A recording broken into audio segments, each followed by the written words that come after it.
Sebanyak 29 perusahaan BUMN, 3 BUMD, dan 2 swasta mendapatkan penghargaan di ajang penganugerahan bergengsi Digital Technology and Innovation Award 2021 karena telah mengimplementasikan transformasi digital di era industri 4.0 pada core bisnis dan pelayanannya masing-masing.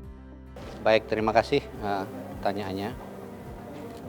Terima kasih kepada para pemirsa dan publik Indonesia. COVID memang dahsyat sekali mengubah seluruh kehidupan kita termasuk cara berkorporasi dan bisnis. Kali ini kami dari majalah High Tech dengan dewan juri yang dari berbagai kalangan dan pakar, para doktor IT, para praktisi dan riset teknologi, membuat suatu penilaian secara strategis bahwa Indonesia ini harus berubah dan ternyata perusahaan-perusahaan kita, banyak BUMN kita, banyak perusahaan swasta kita sudah ternyata berubah jauh sekali. Luar biasa, banyak yang tidak tahu bahwa ternyata Indonesia mampu menghadapi COVID dengan cara yang sangat profesional.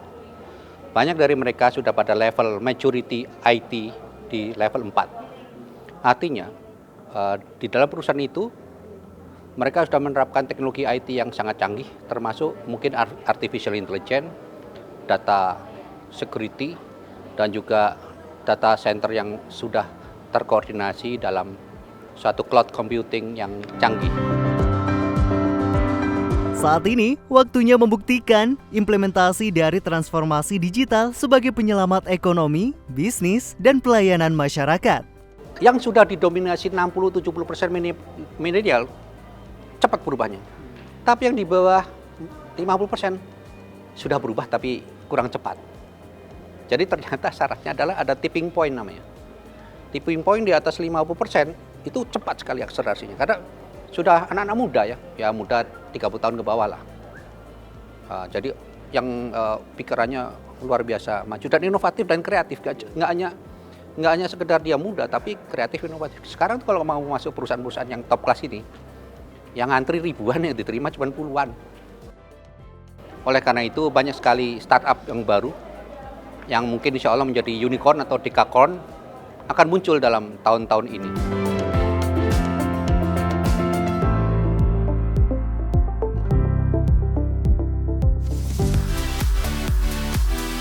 Era digital modern memperlihatkan keterampilan anak-anak muda yang cerdas dan berpotensi. Banyak yang sukses karena adanya internet, karena mereka memiliki keterampilan menggunakan internet dan apa yang ada di dalamnya.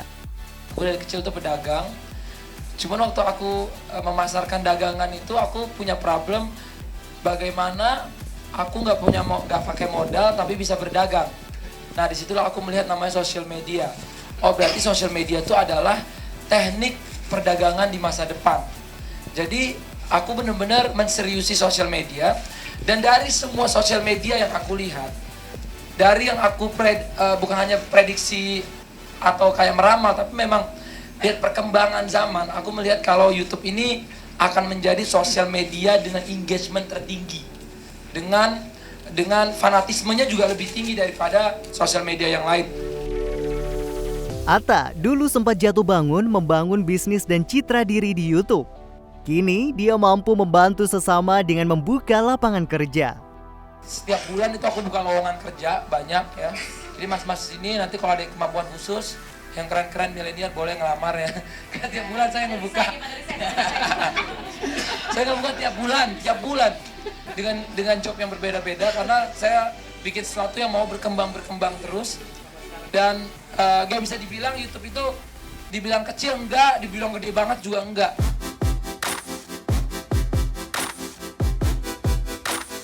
Bahkan konten YouTube milik Ria Ricis membuat pasar digital meledak.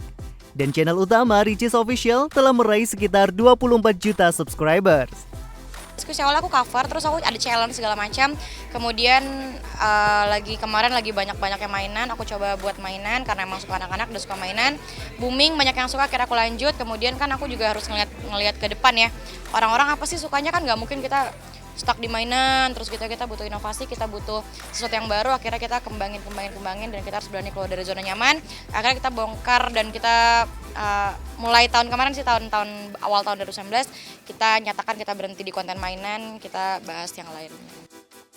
dari tim udah nyiapin sesuatu sih. Kita kayak pengen bikin web series yang ringan banget. Tapi tetap tontonannya ringan, nggak yang bikin orang mikir sampai yang ini gimana.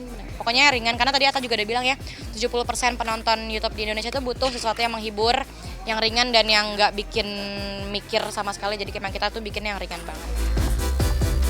Membuat konten viral penting bagi para konten kreator, sebab sebuah konten tidak akan menjangkau banyak penonton jika tidak viral.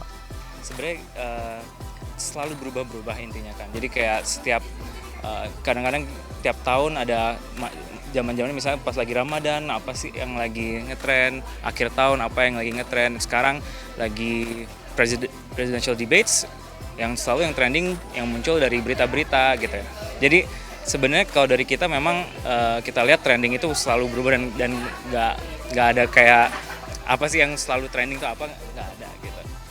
Mungkin bisa di search juga di YouTube Help, namanya 10 Fundamentals gitu. Jadi apa sih creative strategy yang paling penting untuk di YouTube. Tak kalah penting, buatlah judul konten Anda semenarik mungkin. Semua orang punya kesempatan yang sama untuk berkreasi.